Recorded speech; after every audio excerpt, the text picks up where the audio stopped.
ಕರ್ನಾಟಕ ಜನತೆಗೆ ನಮಸ್ಕಾರಗಳು.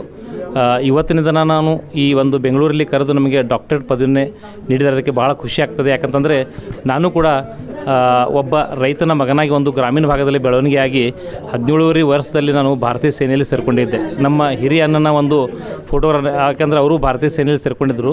ಅವರ ಒಂದು ಫೋಟೋನ ನೋಡಿ ಇನ್ಸ್ಪೈರ್ ಆಗಿ ನಾನು ಕೂಡ ಭಾರತೀಯ ಸೇನೆಯಲ್ಲಿ ಸೇರ್ಪಡೆಯಾಗಿದ್ದೆ. ಭಾರತೀಯ ಸೇನೆಯಲ್ಲಿ ಅಪ್ರಾಕ್ಸಿಮೇಟ್ಲಿ ಒಂದು 20 ವರ್ಷಗಳ ಕಾಲ ನಾನು ಚೈನಾ ಬಾರ್ಡರಲ್ಲಿ ಒಂದು 3 ವರ್ಷ ಸೇವೆ ಮಾಡಿದ್ದೀನಿ. ಅದರ ಜೊತೆಗೆ ಪಾಕಿಸ್ತಾನ ಬಾರ್ಡರಲ್ಲಿ 6 ವರ್ಷಗಳ ಕಾಲ ನಾನು ಸೇವೆ ಮಾಡಿದ್ದೀನಿ. ಒಂದು ಸ್ಪೆಷಲ್ ಫೋರ್ಸಲ್ಲಿ ಒಂದು ನಿಮಗೆಲ್ಲರಿಗೂ ಗೊತ್ತಿರಬಹುದು, ಈ ಒಂದು ಸರ್ಜಿಕಲ್ ಸ್ಟ್ರೈಕ್ ಮಾಡುವಂಥ ಒಂದು ಫೋರ್ಸ್ ಇರುತ್ತಲ್ಲ, ಅದು ಒಂದು ಸ್ಪೆಷಲ್ ಫೋರ್ಸಲ್ಲಿ ಕೂಡ ನಾನು ಕೂಡ 20 ವರ್ಷಗಳ ಕಾಲ ಸೇವೆ ಮಾಡಿದೆ. ಅದರಲ್ಲಿ ಸ್ಪೆಷಲಿ ಇಂಡಿಯಾ ಅಲ್ಲದೆ ನಾನು ರಷ್ಯಾ, ಒಮಾನ್, ಭೂಟಾನ್ ಹೀಗೆ ಹಲವಾರು ದೇಶಗಳಲ್ಲಿ ಕೂಡ ನನಗೆ ಹೋಗಲಿಕ್ಕೆ, ಬೇರೆ ರಾಷ್ಟ್ರಗಳ ಜೊತೆಗೆ ನನಗೆ ಒಂದು ಯುದ್ಧಾಭ್ಯಾಸ ಮಾಡಲಿಕ್ಕೂ ಅವಕಾಶ ಸಿಕ್ಕಿತ್ತು. ನನ್ನ ಒಂದು ಕಡಿಮೆ ವಯಸ್ಸಿನಲ್ಲಿ ಒಂದು